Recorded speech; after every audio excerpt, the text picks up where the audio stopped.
नमस्कार। वैद्य सुश्रुत गाडगिल, व्यावहारिक आयुर्वेद भाग 13।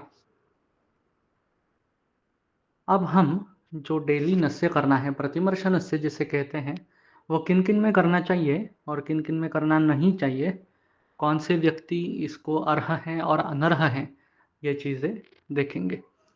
अष्टांग हृदय सूत्रस्थान अध्याय नंबर 20, उसमें श्लोक नंबर 26 एंड 27, 26 एंड 27 श्लोक में आया है। प्रतिमर्शक शतक्षाम बालवृद्ध सुखात्मसु प्रयुज्यो अकाल वर्षे अपि न तु इष्टो दुष्टपीनसे मद्यपीते अबलश्रोत्रे कृमिदूषितमूर्धनि उत्कृष्ट उत्कनिष्ठ दोषे च हीनमात्रतया हि सः।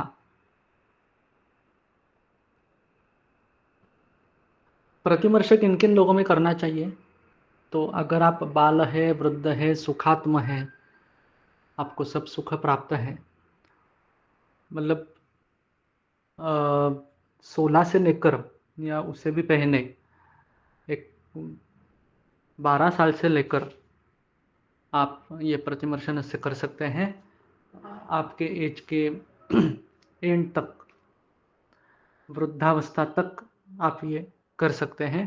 प्रयोज्य अकाल वर्षे अभी, अकाल वर्ष मतलब अभी जैसे ऋतु विपर्यय हो चुका है, कहीं भी कुछ भी हो रहा है। बारिश के सीज़न में धूप निकल रही है, धूप के सीज़न में बारिश हो रही है, नवंबर दिसंबर में बारिश होती है जहाँ पर सर्दी का मौसम है, तो ये हुआ अकाल वर्ष।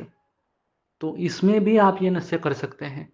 बाकी के जो प्रोसीजर्स हैं, वो ऋतु के हिसाब से हमने पहले भी देखा था कि शीत ऋतु में सुखोष्ण आपको पानी लेकर मुँह धोना है। वही गर्मी के ऋतुओं में, ग्रीष्म ऋतु में या शरद ऋतु में आपको ठंडे पानी से मुँह धोना है। या पहले जैसे देखा था, वैसे इस प्रतिमर्श का ऋतु सापेक्ष कुछ नहीं है।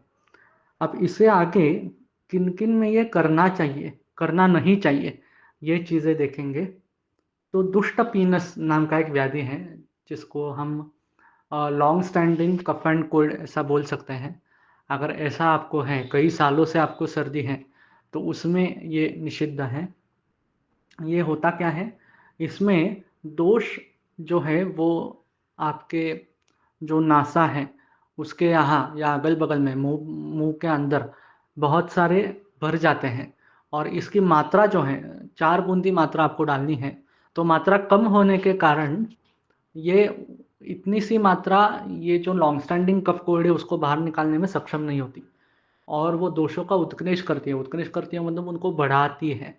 जैसे इडली हम बनाते हैं तब जो बैटर होता है वो फर्मेंट होता है, उसी तरीके से थोड़े से अगर कुछ ये चीज़ें की, जैसे नस्य किया, तो उसके बाद ये दोष भी उसी फर्मेंटेशन से जब वो जैसे बढ़ता है वैसे ही बढ़ते हैं।